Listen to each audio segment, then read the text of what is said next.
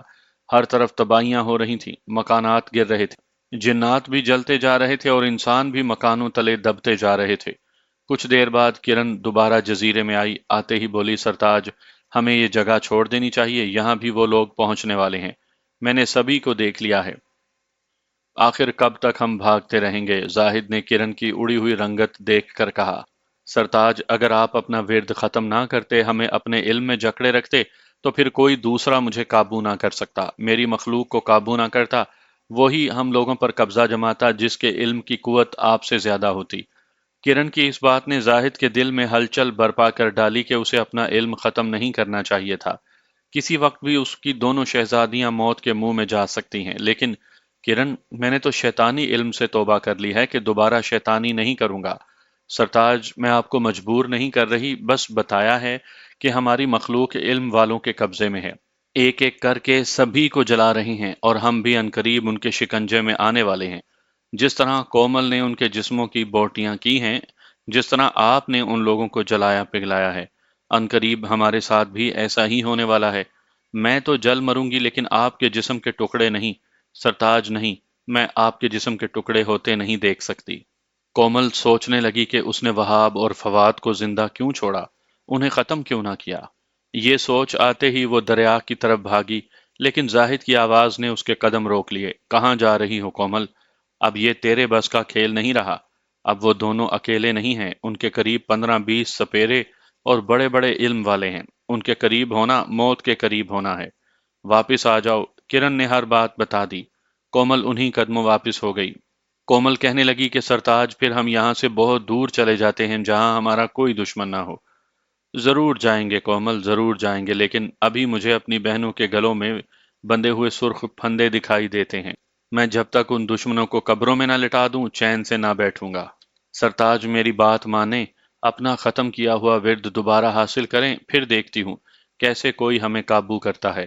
آپ کے دشمنوں کے سر آپ کے قدموں تلے رکھ دوں گی۔ مجھے سوچنے دو۔ زاہد کا دماغ الجھ سا گیا۔ اگر وہ ورد نہیں کرتا تو اپنی شہزادیوں سے ہاتھ دھو بیٹھتا ہے، اور اگر ورد کرتا ہے تو خدا کا منکر ہوتا ہے۔ کبھی شہزادیوں کے حسین مہکتے چہرے دکھائی دیتے اور کبھی ان کے کٹے ہوئے سر۔ زاہد سوچوں میں الجھا رہا۔ کرن کی مدد والی باتیں اس کے ذہن میں گونج رہی تھیں۔ کیا کرے کیا نہ کرے کچھ سمجھ میں نہیں آ رہا تھا۔ تب اس نے خدا کے حضور اپنا دامن پھیلا دیا، یا باری تعالیٰ، تو ہی کوئی راستہ بتا، میں کیا کروں؟ کرن کی بات مانتا ہوں تو تیرا مجرم، اور اگر نہیں مانتا تو زندگیاں ختم ہوتی ہیں، ان ظالموں کے ہاتھوں ہم تینوں مر جاتے ہیں۔ یا خدایا، تو ہی کوئی راستہ بتا۔ دعا کرتا کرتا اچانک اس کی آنکھ لگ گئی اور وہ سو گیا، اور پھر گھنٹہ بھر بھی نہ سویا ہوگا کہ ایک چیخ مار کر اٹھ بیٹھا۔ سوتے میں ہی جسم پسینے میں بھیگا ہوا تھا۔ قریب بیٹھی ہوئی دونوں شہزادیاں اپنے محبوب کے منہ سے چیخ سن کر چونکی۔ زاہد چیخ رہا تھا، نہیں نہیں، مجھے نہ مارو، مجھے نہ جلاؤ۔ اس کا ساکت جسم حرکت میں آیا تو کرن کومل کے ذہن میں نمبردار اور جاگیردار کے چہرے آ گئے کہ وہ شاید خواب میں آئے ہوں گے اور اسے جلانے لگے ہوں گے اور مار رہے ہوں گے۔ سرتاج، آپ کو کیا ہوا؟ کومل نے پوچھا۔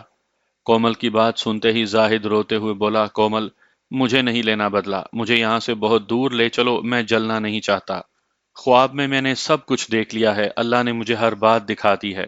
میں نے خواب میں دیکھا کہ میں مر چکا ہوں اور پھر فرشتے میری جسم کو آگ لگا رہے ہیں۔ کوئی کہہ رہا ہے کہ اس شخص نے شیطانی علم اپنایا ہے، دیکھو مرنے کے بعد اس کی قبر سے آگ نکل رہی ہے۔ اب میں شیطانی علم نہیں اپناؤں گا، میں ہمیشہ کے لیے بھڑکتی آگ میں جلنا نہیں چاہتا۔ مجھے یہاں سے لے چلو، ایسی جگہ جہاں سکون ہو، ٹھنڈک ہو۔ اتنا کہنے کی دیر تھی کہ کرن دونوں کو اٹھائے ان بستیوں سے بہت دور لے کر جانے کی غرض سے اڑنے والی تھی کہ یکدم جکڑی جانے لگی، چیخنے لگی، ویسے ہی جکڑی گئی جیسے کنویں میں جکڑی پڑی تھی۔ جاگیردار کے بچھائے جال میں وہ پھنس چکی تھی اور یہ دونوں چیختے ہی رہ گئے اور اسے پکارتے رہ گئے، لیکن وہ تڑپتے تڑپتے دوسرے کنارے جا پہنچی۔ دوسرے کنارے پر بین والے لوگ بھی موجود تھے جو کرن کے بعد کومل کو قابو کرنے کی غرض سے بین بجا رہے تھے، لیکن اتنی دور سے وہ انہیں قابو نہیں کر سکتے تھے کیونکہ سپیروں کی بینوں کی آوازیں کومل تک نہیں پہنچ رہی تھیں۔ وہ نہ تو مست ہو رہی تھی اور نہ ہی ان کی لپیٹ میں آ رہی تھی۔ زاہد دور سے کھڑا ان لوگوں کو دیکھ رہا تھا اور بار بار آسمان کی طرف منہ اٹھاتا اور خدا سے مدد کی دعا کرتا، اپنی جکڑی ہوئی کرن کی آزادی کی دعائیں کرتا، قریب کھڑی کومل کے لیے بھی دعا کرتا۔ 10-15 کشتیاں دریا میں چلنے کے لیے کناروں پر آ گئیں، ہر طرف کہے گونجنے لگے، لیکن زاہد کو ان لوگوں کی ذرا بھی پرواہ نہیں تھی۔ وہ تو آنکھیں بند کیے چہرہ آسمان کی طرف کیے روئے جا رہا تھا، اپنے گناہوں کی معافیاں مانگ رہا تھا، اور کومل جزیرے میں پھیلے ہوئے سانپوں ناگوں کو اکٹھا کر کے سمجھائے جا رہی تھی، شاید انہیں کہہ رہی تھی کہ آج انہیں اپنے جسموں کی قربانیاں دینی ہیں، اس کے محبوب کو بچانا ہے، کٹ مرنا ہے، لیکن محبوب کے جسم پر خراش تک نہیں آنے دینی۔ ادھر کشتیوں میں تمام سپیرے سوار ہو گئے، نمبردار فواد بھی سوار ہو گیا، اس کے ہاتھوں میں پکڑا ہوا رسہ تھا، وہ اس رسے کو زاہد کے گلے میں ڈالنا چاہتا تھا اور گاڑی کے پیچھے باندھ کر کھینچتے ہوئے گاؤں تک لانا چاہتا تھا۔